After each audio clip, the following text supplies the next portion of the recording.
ምንም ባይፈጥር ሌላ ታምር ባይኖር እንዳለህ ይነግሩኛል ሰማይና ምድር።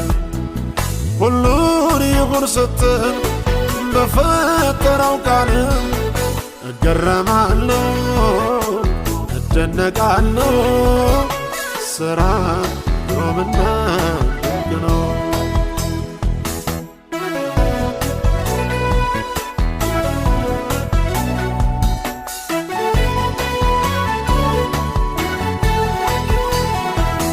በቃል የቆመው ሰማይና ምድር እግዚአብሔር ትልቅ ነው እያለ ሲናገር፣ እግዚአብሔር ትልቅ ነው እያለ ሲናገር፣ ወፎች በማለዳ ላንተ ሲዘምሩ ትልቅነትህን ክብርህን ሲያወሩ፣ ትልቅነትህን ክብርህን ሲያወሩ እገረማለሁ እደነቃለሁ። ሥራ ግሩምና ድንቅ ነው። እገረማለሁ እደነቃለሁ። ሥራ ግሩምና ድንቅ ነው።